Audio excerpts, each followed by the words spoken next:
Morning everyone. तो हम लोग थर्मल फिजिक्स पढ़ रहे थे।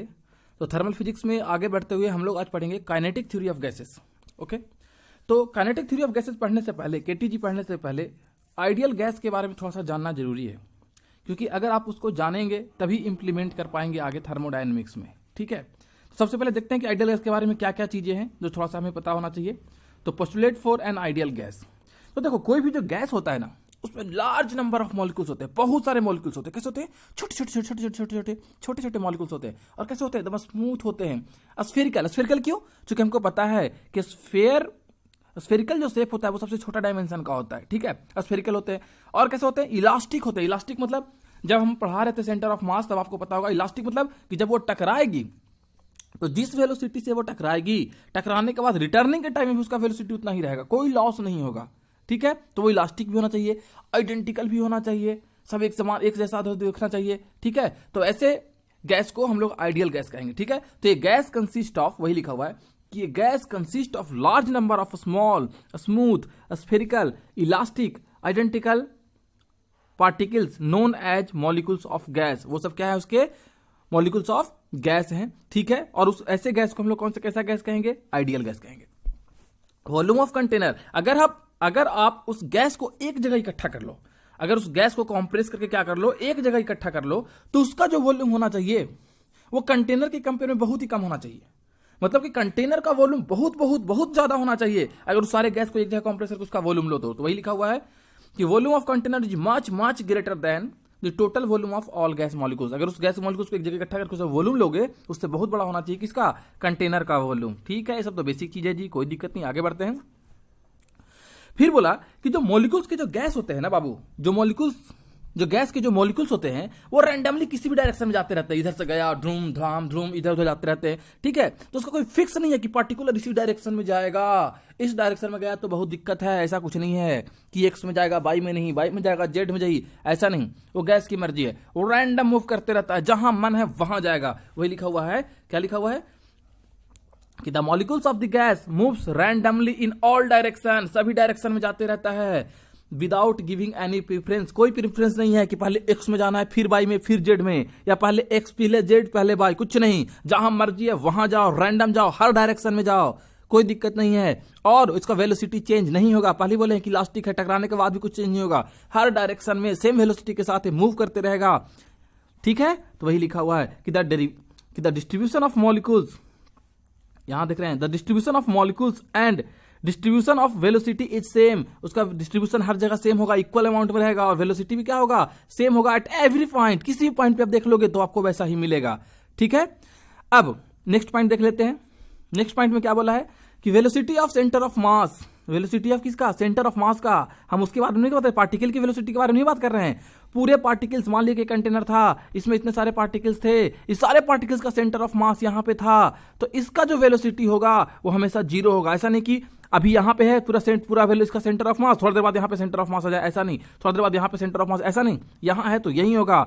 ठीक है, तो वही बोल रहा है कि the velocity of centre of mass of the gas is equal to zero. किसके रिस्पेक्ट में? तो कंटेनर के रिस्पेक्ट में। क्यों? क्योंकि वो सब जो वेलोसिटी जो चेंज हो रहा हो, जो वेलोसिटी इधर उधर जा रहा होगा, इस तरह से जा रहा होगा कि सेंटर ऑफ मास का वेलोसिटी चेंज ना हो।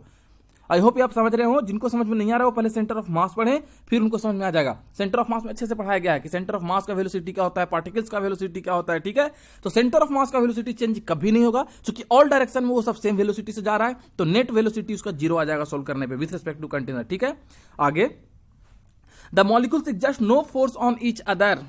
बोल रहा है कि तभी आइडियल गैस कहलाएगा, ये जो हम काइनेटिक थ्योरी गैस लगाने वाले हैं उसमें, जब कोई भी मॉलिक्यूल्स एक दूसरे पे कोई फोर्स नहीं लगा रहा होगा। एक मॉलिक्यूल्स का दूसरे मॉलिक्यूल्स पे कोई फोर्स नहीं लगा रहा होगा। लग रहा होगा कब? जब वो दीवार से सिर्फ टकराएगा तब। उसके अलावा कहीं पे भी वो आपस में जो इधर उधर रैंडम भाग रहा है, मान लिया कि ये कंटेनर है, मान लिया जाए कि ये कंटेनर है, क्या है, मान लीजिए कि ये कंटेनर है, इसमें मॉलिक्यूल्स हैं बहुत सारा, कोई इधर जा रहा है, कोई इधर जा रहा है, कोई इधर जा रहा है, कोई इधर जा रहा है, तो ये सब आपस में, ये मॉलिक्यूल्स इस पे, इस मॉलिक्यूल्स इस पे, ये मॉलिक्यूल्स इस पे कोई फोर्स नहीं लगाएगा। सिर्फ फोर्स हमको तब कंसीडर करना है जब ये मॉलिक्यूल जाके इस दीवार से टकराएगा और टकरा के लौटेगा और फिर इस दीवार पर टकराएगा, तो उस टाइम पे सिर्फ फोर्स को हमको कंसीडर करना है। बीच के फोर्स जो आपस में मॉलिक्यूल्स इधर उधर रैंडम जा रहे हैं उसमें कोई फोर्स एक दूसरे पे नहीं लगाएगा। ठीक है, साथ में हमको ग्रेविटेशनल इफेक्ट भी नहीं लेना, ये भी याद कर लेना, ये भी पॉइंट ध्यान रख लो। सिर्फ हमको वही फोर्स लेना है जब वो टकराएगा, किससे? दीवार से, कंटेनर के दीवार से। तो वही लिखा हुआ है, क्या लिखा हुआ है कि the molecules exerts no force on each other except और on the walls of container, जब तक वो दीवार से न टकराए। जब दीवार से टकराएगा तब सिर्फ फोर्स कंसीडर करना है। ड्यूरिंग कोलिजन, जब दीवार से टकराएगा तो कोलिजन होगा। ठीक है, आगे क्या बोला है? Collision of molecules which is other with are elastic है। तो पहले ही बता चुके हैं कि जो कोलिजन होगा वो भी कैसा होगा? इलास्टिक होगा। मान लिया दीवार है, ये मॉलिक्यूल्स था, ये इसने v स्पीड से गया और जाके यहां टकराया और टकरा के वापिस आ गया, तो अभी भी इसका स्पीड कितना होना चाहिए? v होना चाहिए। इसी को इलास्टिक बोल रहे हैं। ठीक है, collision of molecules with each other and with are elastic, the duration of collision is much smaller. और जो टकराने का जो ड्यूरेशन होगा ना बाबू, टकराने का जो ड्यूरेशन होगा जिसमें वो टकराएगा वो बहुत कम टाइम के लिए टकराना चाहिए। ठीक है, the duration of collision is much smaller than the time interval between two successive collision. Two successive collision मतलब ए पार्टिकल्स था, यहां से गया, टकराया, आया, फिर आकर टकराया। ये जो टाइम लग रहा है इतना कि यहां से पार्टिकल यहां गया, फिर वापिस आया, फिर टकराया, एक एल डिस्टेंस यहां जाने में, एक डिस्टेंस यहां जाने में, यही ना हुआ सक्सेसिव डिस्टेंस जो हुआ 2 बार टकराने में। तो वो जो टाइम होना चाहिए उससे बहुत ही कम टाइम होना चाहिए यहां पे टकराने वाला टाइम। ठीक है, एक बार टकराने वाला टाइम। ये पार्टिकल्स यहां से टकराया, अब ये यहां से टकरा के गया, यहां से गया, फिर वापिस आया, फिर आकर टकराया। तो ये जो टाइम लगा उस टाइम के कंपेयर में यहां से जाके इसे जो टकराने वाला, ये जो यहां पे जो टकराया था, जो टक्कर मारा था, टच हो गया, इसे आ गया, वो टाइम बहुत ही कम होना चाहिए। ठीक है, the duration of collision is much smaller than the time interval between two successive collision. Successive collision मतलब 2 बार जो अप डाउन होकर टकराएगा वो वाली। ठीक है, gravity has no significant effect. इस पे ग्रेविटी का क्या होगा? कोई सिग्निफिकेंट इफेक्ट नहीं होगा। ठीक है, उसके पैरामीटर्स चेंज नहीं होंगे गैस का ग्रेविटी की वजह से। ठीक है, तो पहले बता चुका था। ठीक है, उस पर Newton's law of motion apply होगा। This motion of molecules is governed by Newton's law of motion. ठीक है, at very high temperature and very low pressure, अगर टेम्परेचर बहुत ही ज्यादा कर दिया जाए और प्रेशर बहुत ही कम कर दिया जाए तो कोई भी गैस को हम लोग आइडियल गैस की तरह ट्रीट कर सकते हैं। मतलब अभी तक जो पढ़े थे 9 कंडीशन, उसकी तरह उसको ट्रीट कर देंगे। अगर कोई भी गैस हो, जनरल गैस हो जिसमें ये सब कंसीडर नहीं हो रहा था, पहले अलग गैस था, लेकिन उसका अगर टेम्परेचर बहुत ज्यादा कर दे और प्रेशर उसका बहुत कम कर दे तो ये भी उसी की तरह बिहेव करने लगेगा।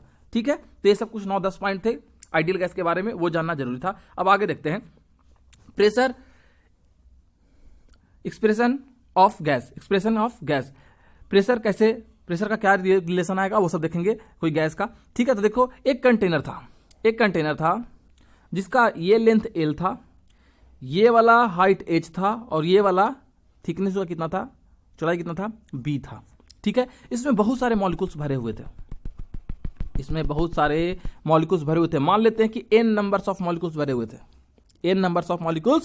थे। तो यही लिखा हुआ है n is the total number of molecules. ठीक है, और हर एक मॉलिक्यूल्स का मास स्मॉल m था। हर एक मॉलिक्यूल का मास कितना था, स्मॉल m। तो टोटल मास कितना हो जाएगा, n into m, that is the total mass हो जाएगा। तो ये जो है स्मॉल m है, यह है मास ऑफ ईच मॉलिक्यूल्स। ठीक है, vi क्या है, वेलोसिटी ऑफ ith पार्टिकल। मान लिया कि कोई भी एक पार्टिकल उठा लिया इसमें से, ले ए वाला पार्टिकल उठा लिया, तो इसका जो वेलोसिटी है इसको हम लोग vi बोले, ith कोई भी, अगर 1 पार्टिकल है तो v1, 2 पार्टिकल है तो v2, 3rd पार्टिकल है तो v3, लाइक दैट। ठीक है, चलो, और ये हमने दिखाया कि ये वाल है, वाल पे आके टकराया, x डायरेक्शन में, y डायरेक्शन में, z डायरेक्शन में, कोई भी ith पार्टिकल एक जिसका मास m था। ठीक है, कोई बात नहीं जी। तो vi इक्वल टू क्या हो जाएगा, vxi plus vyj plus vz के। चूंकि अभी हम बोले थे कि कोई भी एक डायरेक्शन उसके लिए नहीं है, हर डायरेक्शन में जाएगा। अभी हम लोग पढ़े थे रूल में ऊपर में कि जो मॉलिक्यूल्स है वो हर डायरेक्शन में रैंडमली मूव करते रहेगा, किसी भी एक डायरेक्शन को प्रीफर नहीं करेंगे। ऐसा नहीं कि पहले x में जाएगा फिर y में, या पहले y में जाएगा फिर x में, ऐसा नहीं। वो हर डायरेक्शन में जाएगा इक्वली, किसी को प्रेफरेंस नहीं देना है। तो मतलब कि किसी को प्रेफरेंस नहीं, मतलब सबको इक्वल देना पड़ेगा, सबको बराबर देना पड़ेगा। ठीक है, आगे आते हैं। तो यहां पे हमारा आ गया कि ith पार्टिकल का वेलोसिटी हमने मान लिया कि vxi plus vyj plus vz के है। ठीक है, अब momentum transfer on the ball ABCD by molecules 1, ये vi लिखे 1 मॉलिक्यूल्स कोई भी मान लेते हैं 1 को। ये जो हमारा था momentum transfer on the ball ABCD, हमको इस वाले सरफेस पे, यही ना सरफेस है टकराने वाला जिसमें मॉलिक्यूल्स आएगा वैसे टकराएगा, कितना मोमेंटम ट्रांसफर करेगा। मोमेंटम ट्रांसफर का फॉर्मूला क्या होता है बताओ, सेंटर ऑफ मास है, क्या होता है, mass into final velocity minus initial velocity. Let's see, देखते हैं। So delta P that is the change in momentum, delta P क्या है, change in momentum, equal to m into क्या, वेलोसिटी का डिफरेंस, कितना से गया और कितना से आया, यही ना। तो गया कितना से था, गया कितना से था, ये दीवार था, यहां पे एक पार्टिकल्स था, ये कितना से गया था, ऐसे Vx गया था कि नहीं गया था। अब ये टकरा के लौटा, तो इसका वेलोसिटी कितना होना चाहिए, बताओ कितना होना चाहिए। अरे वेलोसिटी कितना होगा जी, इलास्टिक कॉलिजन था तो वेलोसिटी चेंज नहीं होगा, तो इसका भी वेलोसिटी रहेगा कितना, Vx1 रहेगा। तो चलो अब लिख देते हैं हम लोग चेंज इन मोमेंटम का फार्मूला, मास इनटू वेलोसिटी का डिफरेंस। तो चलो इसको अगर इधर जाने वाले को पॉजिटिव ले रहे हो तो इधर गया वो क्या हो गया Vx1, इधर लौटा तो इस तरफ का लौटने वाला का वेलोसिटी कितना हो जाएगा माइनस Vx1, और ये माइनस किसका साइन है, डिफरेंस वाला, V1 माइनस V2। अगर ऐसे बात करें V1 माइनस V2 तो V1 तो Vx1 हो गया, माइनस माइनस हो गया, और V2 माइनस Vx1 हो गया। ठीक है, समझा गया। तो टोटल कितना हो गया m इंटू 2m Vx1। तो चेंज इन मोमेंटम हमको पता चल गया है कि चेंज इन मोमेंटम होगा 2m Vx1। फिर से बोल रहे हैं m into V1 minus V2, V1 तो Vx1 था, V2 माइनस Vx1 था, और ये माइनस ये वाला माइनस है। ठीक है, ओके।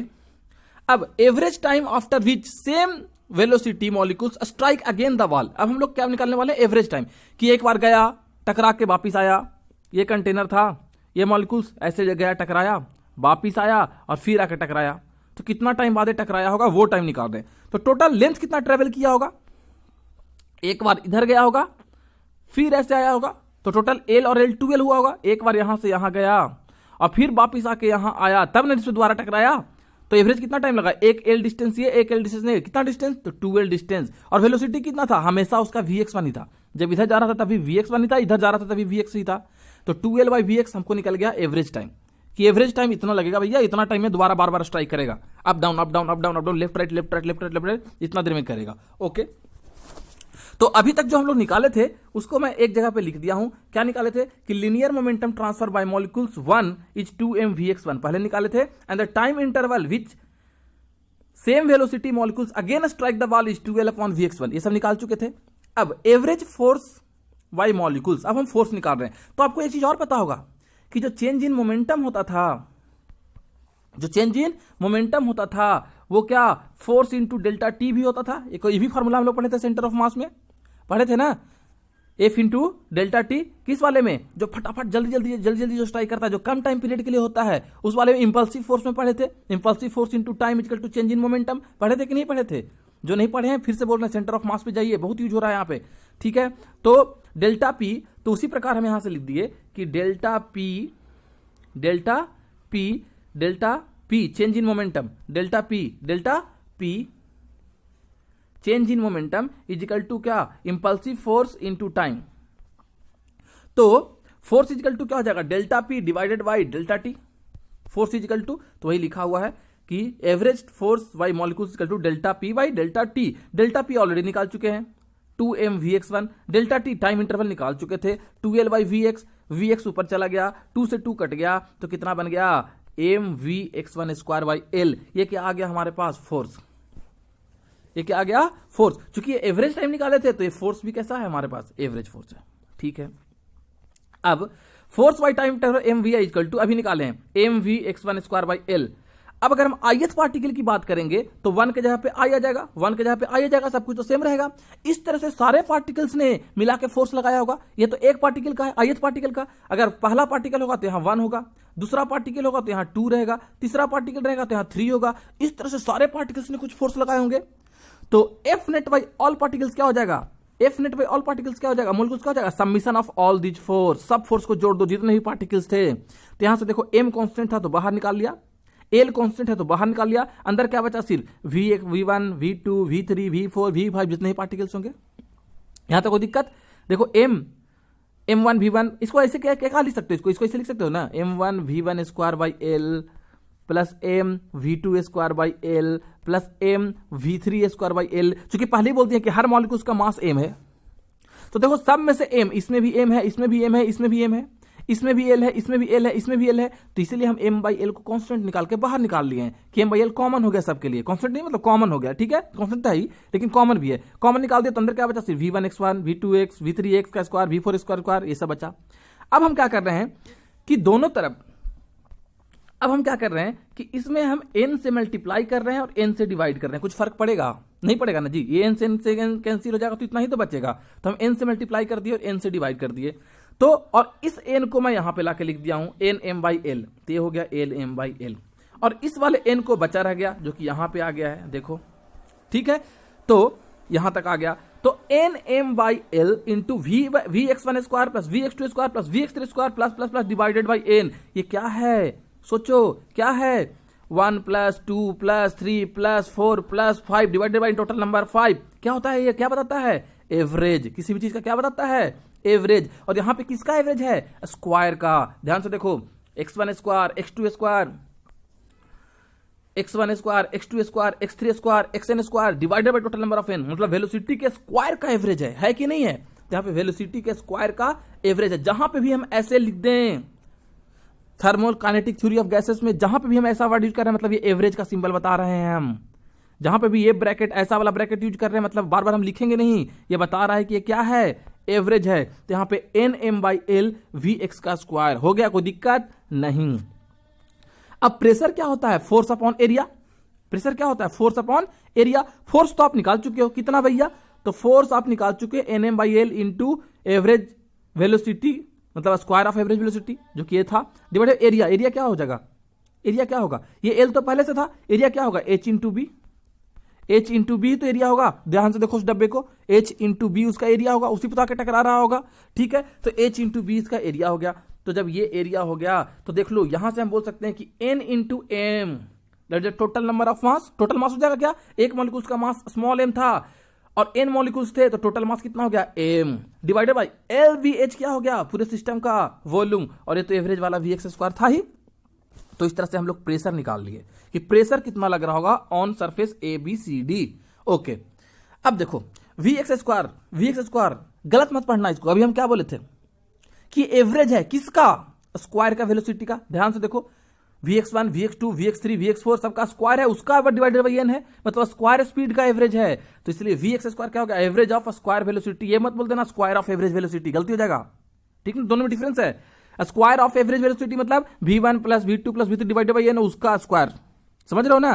तो इसको ये मत बोल देना कि स्क्वायर ऑफ एवरेज वेलोसिटी को क्या बोलना है? एवरेज ऑफ स्क्वायर वेलोसिटी, चूंकि स्क्वायर वेलोसिटी का आपने एवरेज निकाला था, ठीक है। ओके जी, आगे आते हैं। यह हमको पहले पता था कि वी आई क्या था? V X I plus V Y I plus V Z I. अगर इसका वैल्यू निकालना हो तो मोड निकालना पड़ेगा, under root of V X one plus V Y plus V Z square.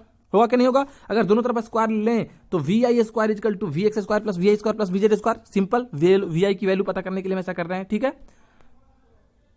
Okay, अब देखो ये आ गया, ये तो आयत पार्टिकल था तो ये था। अगर पहला पार्टिकल रहेगा 1 तो यहां पे सब जगह 1 आ जाएगा। अगर सेकंड पार्टिकल रहेगा तो हर जगह 2 2 आ जाएगा। अगर 3 पार्टिकल रहेगा तो हर जगह 3 3 3 आ जाएगा। अगर फोर्थ पार्टिकल होगा तो V4 स्क्वायर V4 V ऐसा ऐसा आएगा। तो वही हम कर रहे हैं, यहां पे लिख दिए हैं। क्या लिखे हैं कि Vx1 square plus Vy square plus Vz square equal to V1 square. कोई दिक्कत? Vx2 square Vy2 square Vz2 square equal to V2 square. Vx3 square Vy3 square Vz3 square equal to V3 square.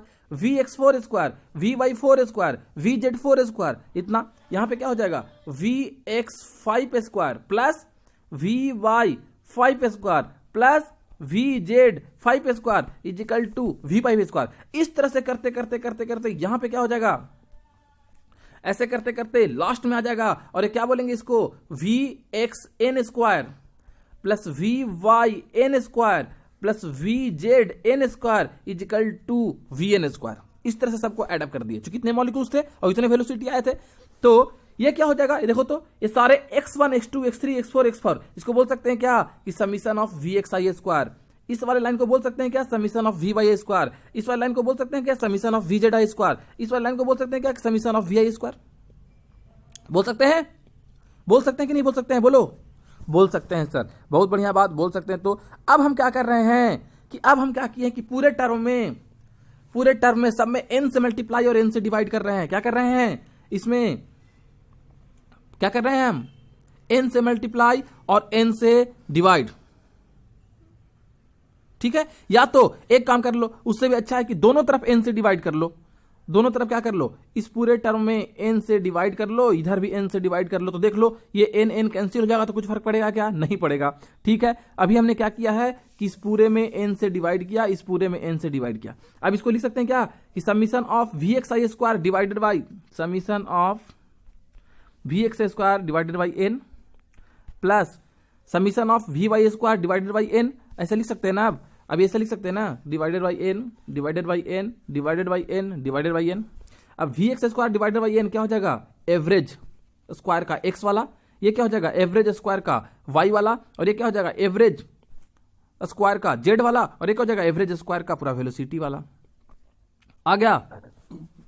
अब देखो हम पहले ही बता चुके थे, जो 10 पॉइंट पहले बताए थे उसी में, कि किसी भी एक पॉइंट को ज्यादा वैल्यू नहीं देना है, हर डायरेक्शन को इक्वल मानना है। बोले थे ना, शुरू में बोले थे कि किसी एक डायरेक्शन को अपना नहीं देना है, कि नहीं ये लड़का अच्छा है इस पे ध्यान दो, बाकी लड़के पे ध्यान नहीं दो, ऐसा नहीं करना है, सबको इक्वल ट्रीट करना है। इक्वल ट्रीट करना मतलब हर डायरेक्शन में वेलोसिटी क्या होना चाहिए, सेम होना चाहिए। ऐसा नहीं कि vx को ज्यादा कर दो या vy को कम, या vy को ज्यादा कर दो vx को कम, ऐसा नहीं। हम पहले ही बोले थे कि हर डायरेक्शन में इक्वल अमाउंट ऑफ जाएगा वेलोसिटी, मतलब कह सकते हैं कि vx equal to vy equal to vz तीनों सेम होगा, तो वही लिख दिए हैं vx² vy² vz² तीनों सेम होगा। यानी कि यहाँ पे vx तीनों जगह पुट कर सकते हैं, पुट कर दो तो क्या हो जाएगा, एक vx² प्लस एक vx² प्लस एक vx², कितना vx², 3vx² इजिकल टू कितना v²। तो यहाँ से vx² इजिकल टू क्या हो गया v²/3। ये किसका है, वेलोसिटी के स्क्वायर का एवरेज है।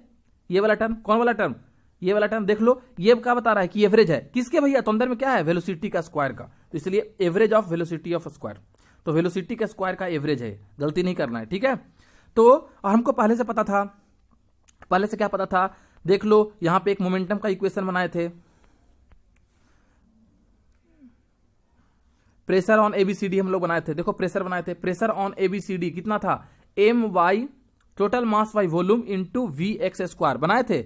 आ जाओ यहां, प्रेशर आ जाते हैं, प्रेशर इजिकल टू हमारे पास क्या फॉर्मूला था, ये ना था, pressure equal to total mass by volume into v का स्क्वायर, यही ना था। तो देख लो pressure equal to mass upon volume क्या हो जाएगा, डेंसिटी, तो इसको रो लिख दिए, और यहां पे vx² के बदले क्या हो जाएगा, vx² बदले कितना, इतना, तो इसको पुट कर दिए v²/3, बस कुछ नहीं किया। तो इस तरह से हमको प्रेशर का एक रिलेशन मिल गया कि प्रेशर ऑन वॉल एबीसीडी इतना होगा, यही तुमको डिराइव करवाना था। ठीक है, एबीसीडी पे इतना प्रेशर होगा। कोई दिक्कत है, एक बार फिर से ध्यान से देखना, सुनना, समझ में आ जाएगा। ठीक है, अब हम लोग देखने वाले हैं significant of RMS speed. RMS मतलब होता है root mean square speed, root mean square speed. Okay ठीक है, root mean square speed. Thank you, पहले इतना देखो, फिर बाद में अगला वीडियो अपलोड करते हैं। Thank you.